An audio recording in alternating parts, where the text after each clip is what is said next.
hi, welcome to the Couch Potato Chats. I'm Lisa and this is our Amber and the Norrish from Bunbury. Bunbury, yeah. At the moment. Yeah. But not originally, as we've just been discussing. So, Amber, we've just had a quick chat and we were talking and then realised we needed to take the couch and ask some questions and get you to talk to all of us. Yeah. Okay. How did you come to work in the arts, Amber? So I think working in the arts kind of started for me, like I suppose working for me is like getting paid work. And my first paid work was running the Muckenboom Spring Festival when I was in my final year of my fine arts degree at Curtin University. So I ran that for 2 years while I finished my degree off. So that was my first job. So the Spring Festival is like a week-long event in Mucka, and it's a very like sports driven town. So this 1 week festival is the community's opportunity to kind of engage in the arts, and it has like tours and markets and a huge art exhibition, and then we have like a community arts event on one of the days as well. So that was my first kind of jump into getting paid to work in the arts. A big learning experience, but yeah, I really enjoyed it, and it was great to for me, it was essential for me to work and to get that experience as well as my university experience, because that inevitably led for me to get the job or get my job where I am now. So. Were you the creator of the Spring Festival? No, it's been going for a number of decades. Right. And so I grew up with the Spring Festival and was in Perth and just kind of wanted to look for an opportunity to kind of see where I could get work in the arts. And that kind of was in the local Mucka Matters paper. I saw the ad, we subscribed to it still. Yeah. And then just like called them up, had a phone interview because I was in Albany on a holiday or something, and then got the job. The first year was paid, second year was volunteer because funding wise. But yeah, it was a really great experience. We had the theme, which was Beach to Bush, so I got to curate a theme and then to create activities in the exhibition around a theme and work with different graphic designers and artists and and town community organisers. So they were the reason it happened as well, because you had a big team you worked with of volunteers. So you would have been what age around that time? 18, I was 19? 23. Okay. Yeah, so it was my 6th year of uni. Yeah. Wow. Yeah. So leaving Mucken, what age did you leave Mucken? 12. Okay, and then you came back at 20? Came back when I was 18. Yep. Because I really didn't know what I wanted to do. Right. Arts was never something I saw myself getting work in, and that was a big, being from a country town, and just growing up, just arts was never something you got a job in, which was made quite clear to a few family members, like, where do you think you're going to make money? So I came back when I was 18 and worked on the bins for a number of years. What are the bins? So bins are CBH, so that's the bulk handling of like the wheat and all the wheat, barley, so all the grading of the So it's a really great access to. You're a mixed bag. Yeah, aren't you? And we've just found out you play footy as well. Yeah. So we'll get to that. Yeah. Oh, that's But in the arts, you have to work like 4 or 5 part-time jobs to help with the arts, and I did a number of internships and things like that, and always had 4 to 5 part-time jobs. So I've got a huge CV. And was this basically in Mucka? Or was so I did 6 months in Mucka, Yep. and then I came back to Perth, and I started fine arts at Curtin University. Yeah. And then I moved to Melbourne, so I got accepted into RMIT University, and I did 6 months of fine arts there. And then this is a bit of a curveball, but I watched the London Olympics and then decided I wanted to go to the Olympics as a rower. So row in the Olympics. So then I quit my job and then quit my job and then started, rowing Rowing. full-time. Had you rowed before? No. Okay, so you could have chosen anything. You could have said, I'm going to be a high jumper. Apparently badminton's really good if you want to get a gold medal. Oh, you're amazing. Yeah. So I did that. Yeah. And then I rowed. So how did you go on the Olympics? Did you get to the Olympics? Didn't get to the Okay, Olympics. right. Way off. Yeah. But I did 6 months of rowing, so 12 sessions a week.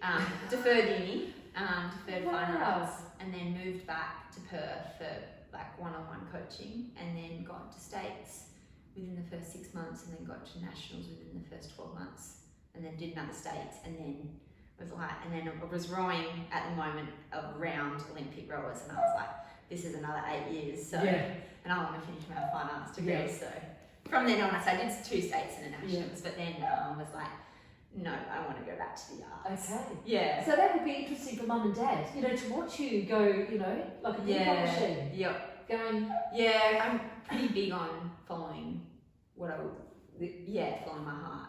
Yeah. And I think rowing taught me a lot about practice and training, and if you want to get good at something, you really need to give it your absolute all for no financial gain. Like with rowing, you train 12 sessions a week, you don't get paid for anything. Yeah. So I have my own You're just business. paying out for chiros, physios. Yeah, everything. Yep. So you have got to make money. Yeah. So you pretty much have to pay to row. Yeah, and hence you have 5 jobs. Yeah. So you've told us about your career. What about your practice? Yeah, so my practice, I do look at my job as my practice because it does working with communities. I'm very passionate with working with people.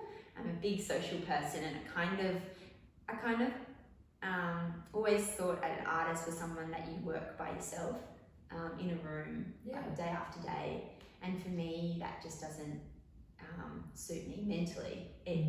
It's not very healthy for me to just be alone every day, all day. I really thrive off being around people, and I really love collaborative art projects. So I did my 3rd year project was looking at retelling stories from Mucka through audio and sculptural works, and then from then on I've done different group projects working with different communities around the Mental Health Week exhibition. So kind of diving into curatorial practice and artistic practice.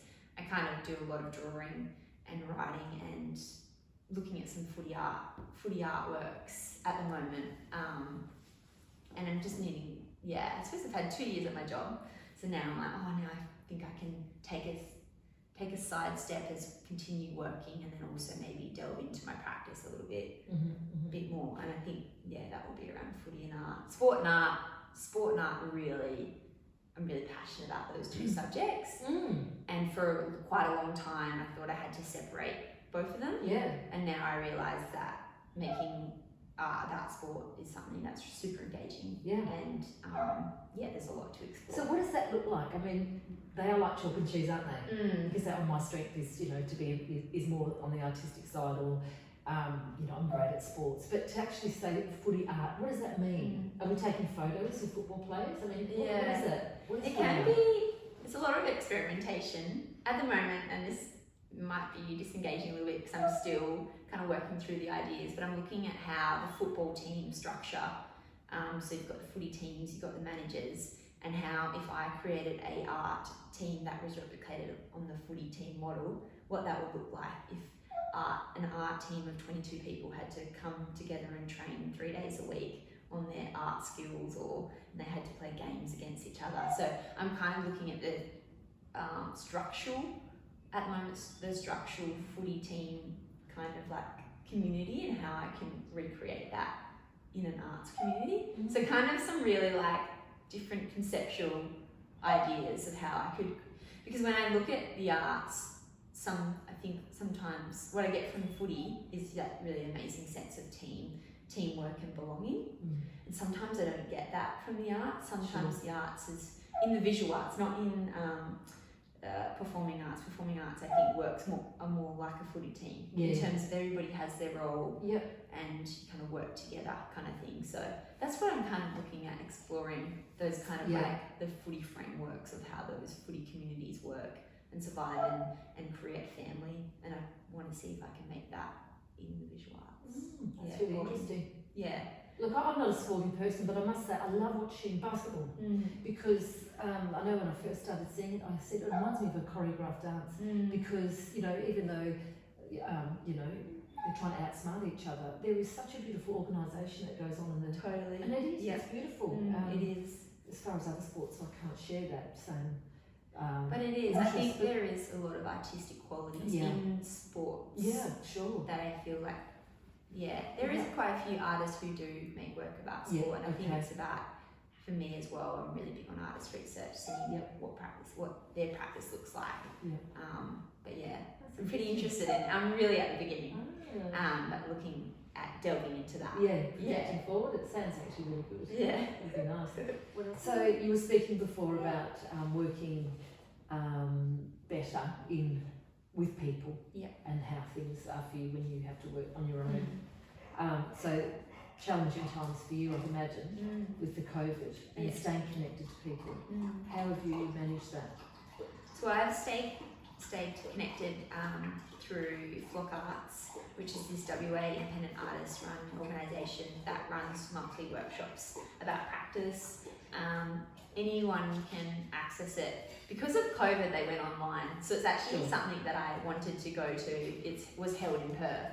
It was something I wanted to go to for quite some time. But because of COVID, they transitioned online. And so I was able to access it, which for me, I was just so over the moon about to access it. So that was a really great thing. And also the range of this Facebook sites, the Australian arts COVID sites that were made, they were really quite informative. And then just giving phone calls, like I know Michelle from BREC gave me a phone call to like do a health check, like just to see where I'm in, like see where I'm at. For me, I didn't work from home at all. I kept going to the gallery. So for me, that was like a really heartfelt moment, being like, oh, like people care. Even though like, so it was a really lovely thing. And we were doing the same as well. Doing similar things with our BREC program, reaching out to artists. But when BREC called me, I was like, oh, that's so lovely. Just a phone call, that's all it really takes. And I was just messaging my friends in Perth, and just a lot of them had been stood down. And then a lot of the professional artists just had no work. So just like reaching out to them and just seeing if I could do a letter of support or in seeing what ways I could help them as well. Because I know that I still had a job. So I felt a lot of pressure with that because I felt very grateful, but also found it quite traumatic that my friends had also lost their jobs. Just phones, I suppose. But there's nothing like in-person catch-up, so I got a lot of Zoom fatigue.